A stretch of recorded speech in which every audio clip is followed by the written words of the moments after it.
on parle de délocalisation, comme s'il y avait une localisation naturelle et que quand on faisait autre chose, on allait contre nature. On a localisé des activités chez nos clients parce qu'on le fait pour 2 ou 3 raisons, hein.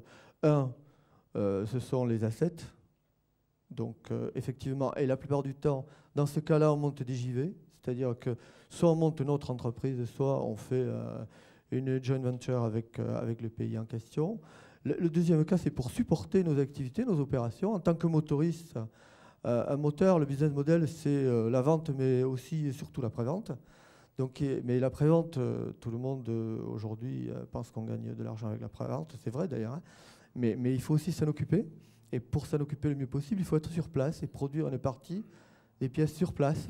Donc ça, c'est un business model qui est quasiment imposé. C'est pour ça que Safran est présent dans toutes les zones du monde depuis très très très longtemps, hein.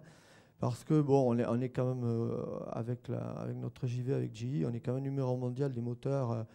Donc pour les avions civils de plus de 100 places, on est dans le monde entier et ça fait une activité importante.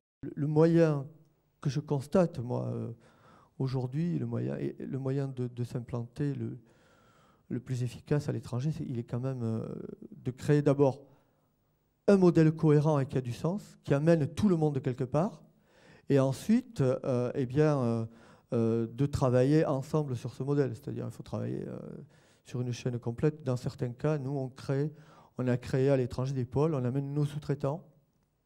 Parce que aussi, quand on parle d'achat, il faut faire attention. On achète des produits ou on fait de la sous-traitance. C'est quand même très différent.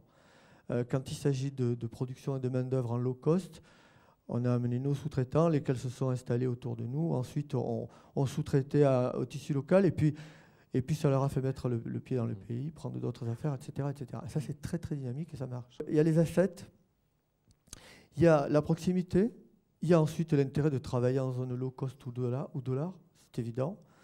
Et puis ensuite, nous, on est un groupe, nous vivons et nous développons par l'innovation et la technologie. Alors l'innovation et la technologie, ben, elle ne naît pas toute à l'intérieur du groupe, même si on y consacre des budgets très importants.